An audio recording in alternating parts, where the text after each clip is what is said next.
Right, sound speed. Okay, so today we've got Owain Astles with us. Owain hails from Exeter, but I think it'd be better for you to tell us a bit more about yourself.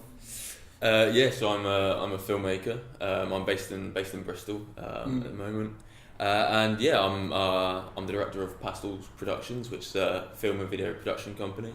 We've got like two sides, so we've got the business where we work with charities and music artists, and then the other side, which is where we produce films about social issues. Yeah. So we did a recent film called The Hardest Fight, which is about mental health in boxing. And our sort of biggest project has been a film called Sleeping Rough, which is a feature film about street homelessness in the UK. Yeah. It's really interesting. It's such a touching issue to get onto. What made you jump into pastels? Like, what inspired you to be like, I want to start up a production company? So, I mean, originally it was because I wanted to make a film. I wanted to make a film about bullying in schools. And kind of as I was doing all the pre-production and getting into it, I kind of realised that the easiest way, in a way, to make a film is to have a production company. And obviously, if you're like, if I was 17, 18, you're not going to get picked up by a big production company. No, definitely not. So make your own, basically. So. I think that's always the way to go. DIY, do it yourself. Exactly. Yeah. And I guess that's the whole point of this platform in itself too. What we're doing at the moment is really trying to get people out there to do their own thing.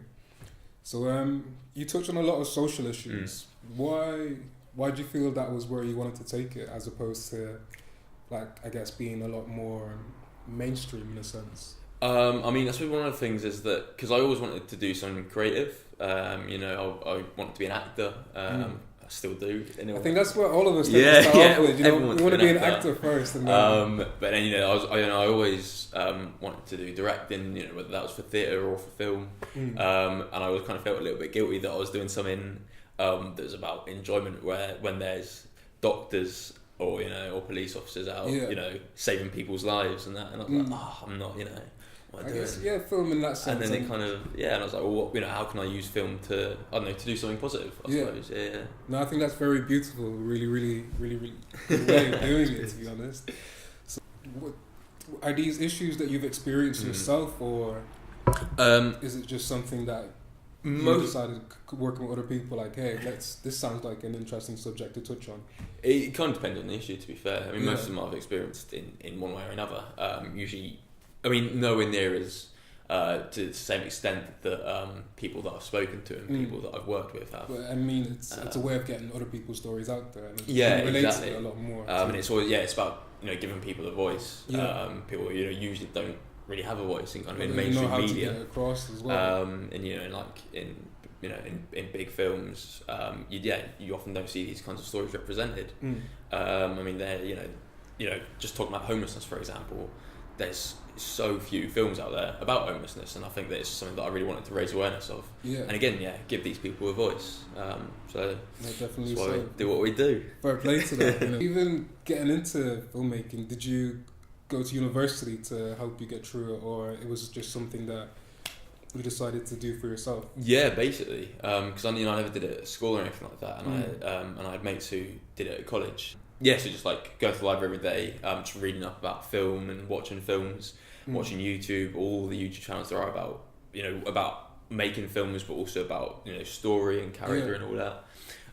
And apart from that, I was just doing it and failing over and over again. But then, like, every time you fail, learning a little bit more, so the next one's just a little bit better, basically. So do you think that was probably the most important part, is that being able to make those mistakes? I think so, yeah, definitely. Because I find that's a big struggle people have nowadays, is that they're not allowed to make mistakes. Not even that they're not allowed to make mistakes, but when they do make mistakes, they get criticised for it. Yeah. Did you ever have that issue with people saying, like, telling you off for making mistakes? Or? I mean, I think not too much. I think the worst thing is that starting out, I kind of went in thinking that I could do everything, and so if you think that you can do everything, then other people might think that you can do everything, so they'll have a lot of confidence in you, and then they realise that maybe you don't have as much experience as you come across to.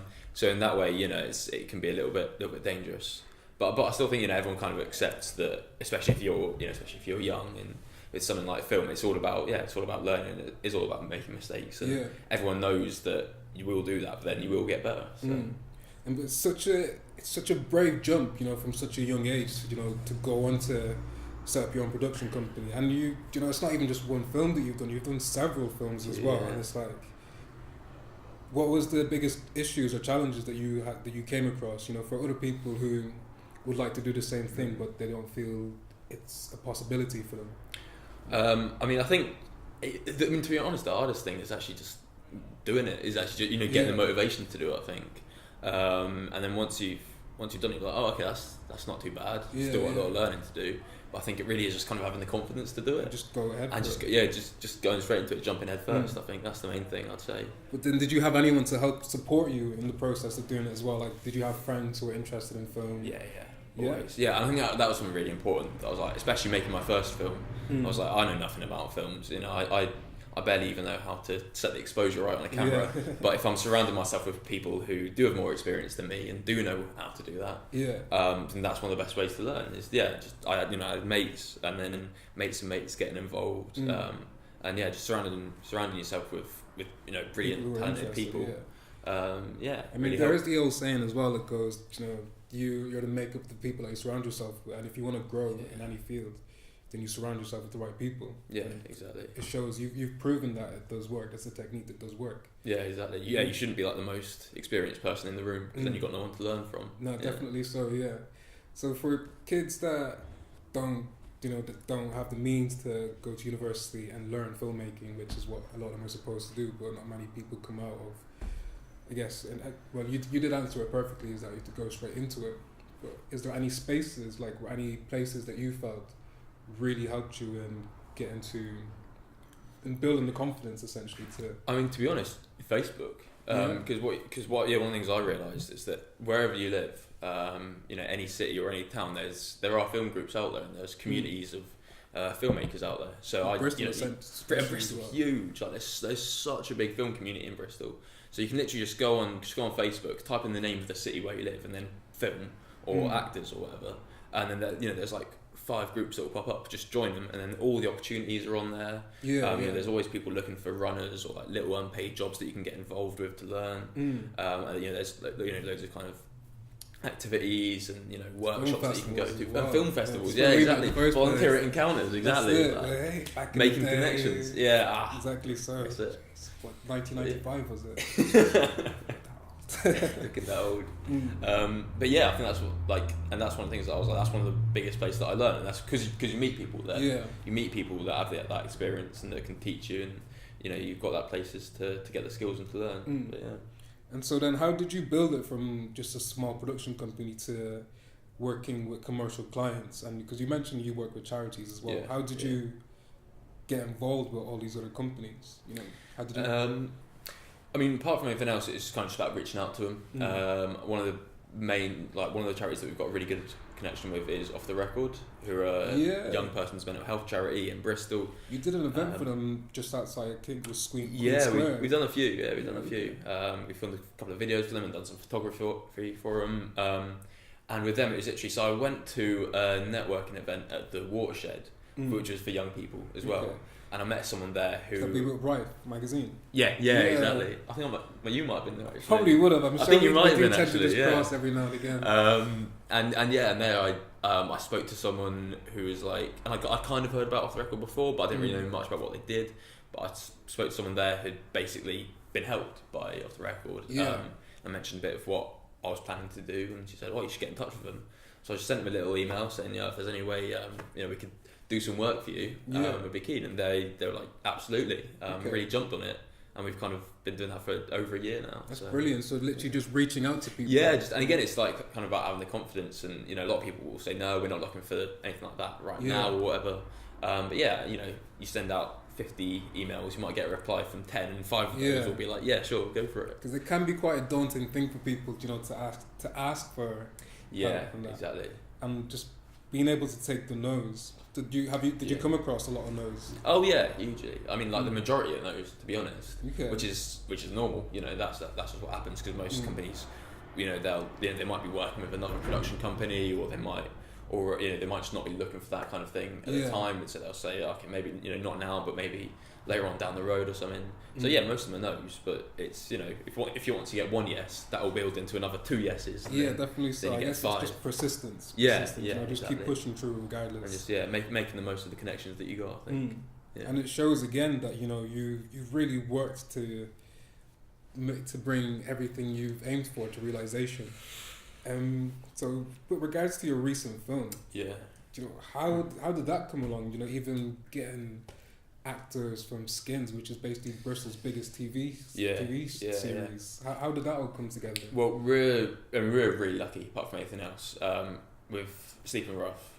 So basically, what we did, 'cause we spent an entire year doing interviews with rough sleepers, obviously. Yeah. And we were going all around the UK, going to different shelters and hostels and different charity groups, just to interview people, basically. And that was really helpful because that meant that we were building connections there. And kind of people were, learning a bit about it, learning a bit about us and what we were trying to do.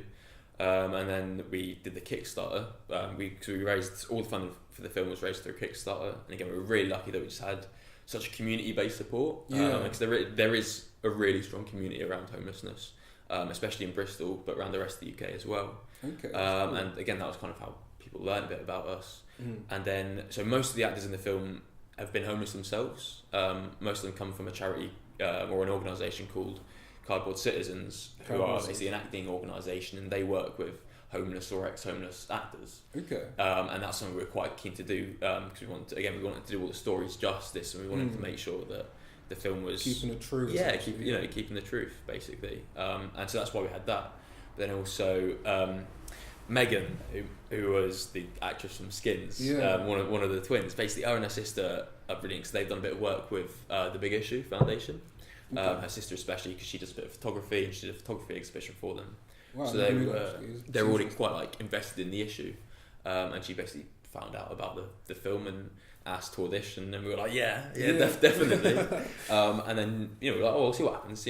Come to the audition, and she was just brilliant. She was just smashed it. Amazing, and she worked so well with all the different actors. And so we were like, please be in the film. Which was like, yeah, of course. Fantastic. So from pre to post, how did the whole production go for that? So it was difficult because it's been about 2 years now that we've been producing it, and we've still got a long way to go. We've just finished the film, basically. We've just finished editing, so now we've got all the distribution in front of us, which is a really long process. Where do you think you'll take it with distribution? So what have you got in mind for it? So we've got a few different avenues. One is obviously the standard, going to film festivals, especially documentary or socially focused film festivals. We're submitting it to there, and then the rest of it is based around mainly community screenings. So again, we wanted to go to all the shelters and all the places that have basically helped us throughout the process, showing it to them so that it's a little bit of a thank you. No, definitely so, and I think that's a respectful way to do it. It's a way of giving back. Yeah, exactly. And also it's kind of like they can say, they can watch it and be like, no, that's not true. They can call us out on it a little bit, which is helpful. But to be fair, so far, because we've done a few of those, we've been really lucky in that the people that have connected with the film most have been the people that have gone through those experiences themselves, and they've said, they've really connected with it and said, that's happened to me, or a very similar experience has happened to me. And also they're quite, a lot of people have been quite glad because they're saying, a lot of these stories don't end up on screen. They don't usually get told. So, no, not at all. It's very hidden away. Yeah, exactly. You could say the film's definitely had a major positive effect. I hope so. It sounds like it definitely has, to be honest. I'm quite excited to watch it myself. So oh man, yeah. I'm invited to one of our screenings. Definitely so. I will do. It's VIP and everything. Oh yeah, man. Yeah, we'll get you your private booth and everything. Do too kind. So, I mean, we've spoken about quite a bit. It's very, very evident that you're a really focused and hard-working person, and it also shows that you don't really need a major education to be able to pursue a successful career in film. So, what projects have you got coming up? Have you got anything in store or anything that you'd like to? Yes. So, I mean, apart from that, obviously wanting to finish Sleeping Rough and getting that outlay, getting that scene. We're still working on the film called The Hardest Fight, which is about mental health. And it's about how boxing can help people basically to work through any mental health difficulties they're going through. So we're kind of still working on that. That's for sure, and then getting that out there. We're also working with Empire Fighting Chance, who are they're a Bristol-based boxing charity basically. Okay. And so they work with people who have mental health difficulties, but they also run sessions for kids coming up from difficult backgrounds, that kind of thing, working with marginalised communities. Yeah. And so we're working with them and getting basically producing some video content for them, which I'm really excited about. No, that sounds cool. Because they've helped us out with the film a lot, and they do some really great work. So I'm looking forward to that. So one theme that tends to come up whenever you speak is really what can you offer people in return? So it's almost like instead of just asking like, hey, can we have this from you? Yeah. It's like, what can you offer them in return for them offering you something? Yeah, hugely. Yeah. That can't true with anything. It's especially in the kind of areas that we work.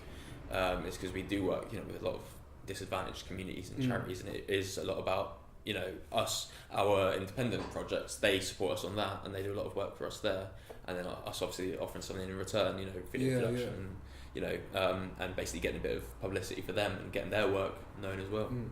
Yeah, so it really does bounce back, and that's the whole vibe I think we should all be going for as well, is that community support. I think throughout history it's always shown that anyone that's ever got anywhere, it's always been about having like community vibe. Yeah, absolutely. Yeah, that's something that I found out when I came to Bristol, especially actually. Yeah. Is that there is a really strong community, in whether it's homelessness, whether it's mental health, whether it's filmmaking. There are a lot of really strong communities out there. Why Bristol for you though? I love the city. It's it's creative.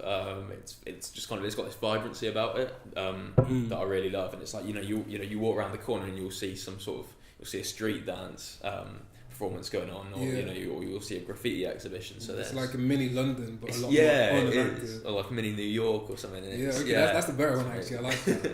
But yeah, it's so creative, and like I said, there's such a strong community around it as well, which is really nice to be in. Yeah, definitely. So it helps you feel, I guess, a lot more confident in yourself. And definitely. And so many people to connect with, and work with, which is great. So yeah. We've covered so much actually, so I don't think there's anything else to say really. But, have you got any advice? You've literally given a lot of things as it is. Advice. I mean, I think the main thing is just like have the courage to go out and do it. Because it will be terrifying, and it really is difficult just to like get out of bed in the morning and go and do it. But it is, it's really exciting. It is really rewarding if you do. Yeah. I mean, again, like you said, it doesn't matter where you come from if you've got a great education or what, I think anyone, especially now, because there's internet and you can everyone's so connected, and it's like so there's this quote from James Cameron, the filmmaker, and he said, I can't remember the exact quote, but it was basically pick up a camera, film something, edit it, put your name on it, now you're a film director. And that's so much more true now, because you can literally pick up your phone and film something, edit it on your phone and put it on YouTube, and now you're a filmmaker. And I think, and it's just like knowing that and having the courage to go and do that, and failing obviously, but getting better at it. I think, No, perfect. That's cool. Thank you very much. No, my pleasure. Thanks for having me. So that's Owain Astles we had in today with us. Thank you. Cheers. Cool. Nice. I'm not gonna touch that because I didn't delete it or something. So. Nah, cheers, man. That's sweet.